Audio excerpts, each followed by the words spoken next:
The 80s. How will history remember these 10 years that came in a row?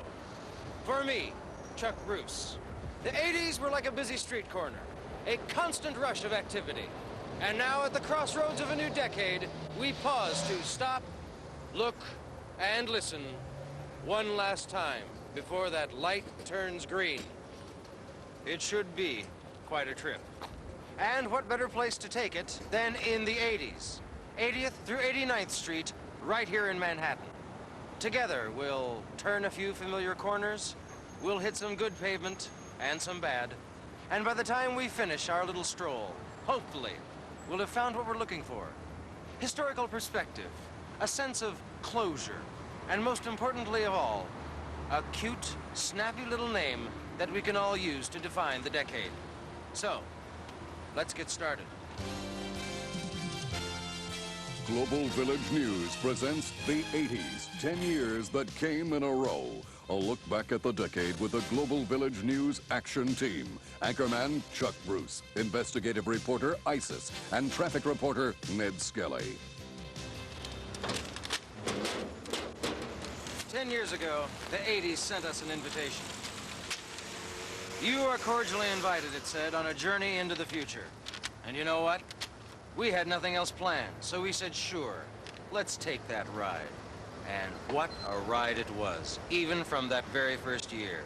Independent presidential candidate John Anderson has changed his campaign slogan from vote your conscience to vote your subconscious. Anderson says that his only chance of winning is if the entire American public falls into a trance and stumbles into the voting booth, accidentally pulling his lever.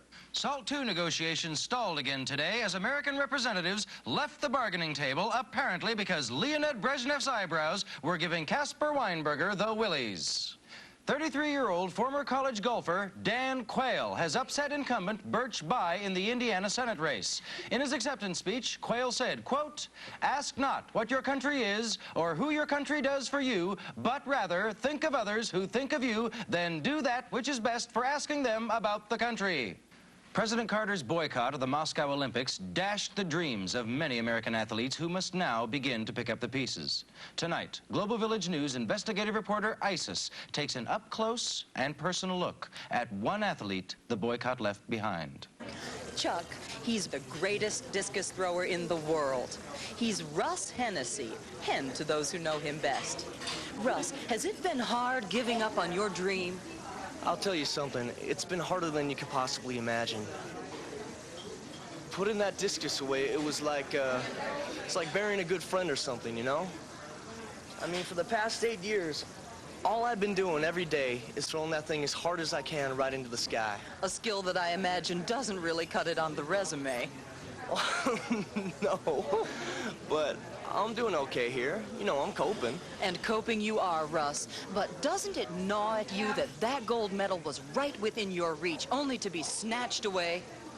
Gnaw at me? I mean, I wouldn't say it gnaws at me. But isn't it true, Russ, that if not for this boycott, you would have had your face on a Wheaties box? Well, it's hard to say. Who knows? Maybe you could have had your own cereal. Maybe they would have called it Russ Bran. Now, I try not to think about those things. But it's important to think those things when you consider that you probably could have been on Carson right now. Or even dating Bo Derek if they just let you throw one single discus. Isn't that right?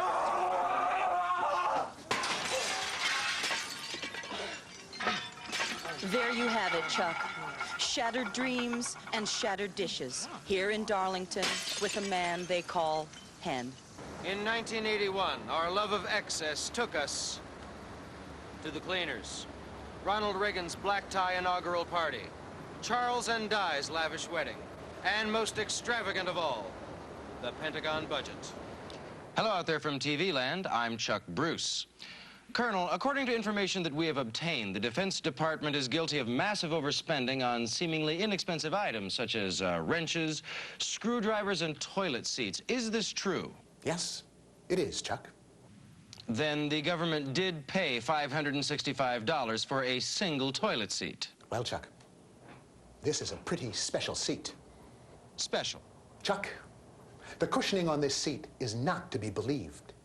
It's like sliding yourself down on your favorite easy chair. And with the time some of our people spend on the W.C. Johnson, cushioning is one of our top priorities. Colonel, I spent $16 for my seat at home, and it feels perfectly fine.